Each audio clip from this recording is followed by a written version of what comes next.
দীর্ঘ 23 বছর পর পটুয়াখালীতে অনুষ্ঠিত হতে যাচ্ছে জেলা বিএনপির সম্মেলন 2025। আগামী 2 জুলাইয়ের সম্মেলনকে ঘিরে পুরো জেলায় বইছে উৎসবের আমেজ। বিস্তারিত থাকছে মঞ্জুর মুর্শেদ তুহিনের প্রতিবেদনে। শহরের প্রধান সড়ক থেকে অলিগলি পর্যন্ত ব্যানার, ফেস্টুন এবং মাইকিংয়ের মুখর পরিবেশ বিরাজ করছে। জেলা বিএনপির নতুন নেতৃত্ব নির্বাচনের এই সম্মেলনের মাধ্যমে দলীয় কাঠামো পুনর্গঠনের পাশাপাশি তৃণমূল নেতাকর্মীদের মধ্যে প্রাণচাঞ্চল্য ফিরেছে। ইতিমধ্যে আয়োজনের প্রায় 80% প্রস্তুতি সম্পন্ন হয়েছে।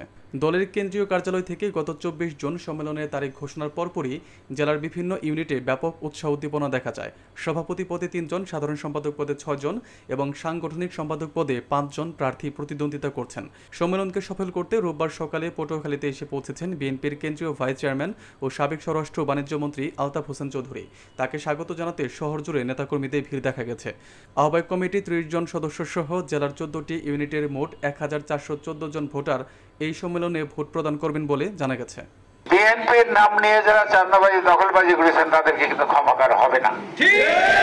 যে তারা এত অন্যায় করেছে, অত্যাচার, মিথ্যা মামলা দিয়েছে আমাদের বিরুদ্ধে, আমাদের লোক মিথ্যা মামলা দিয়েছে।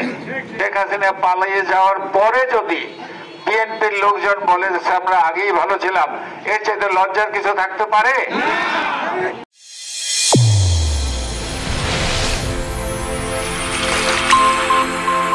চ্যানেল A1 হৃদয়ের স্পন্দন।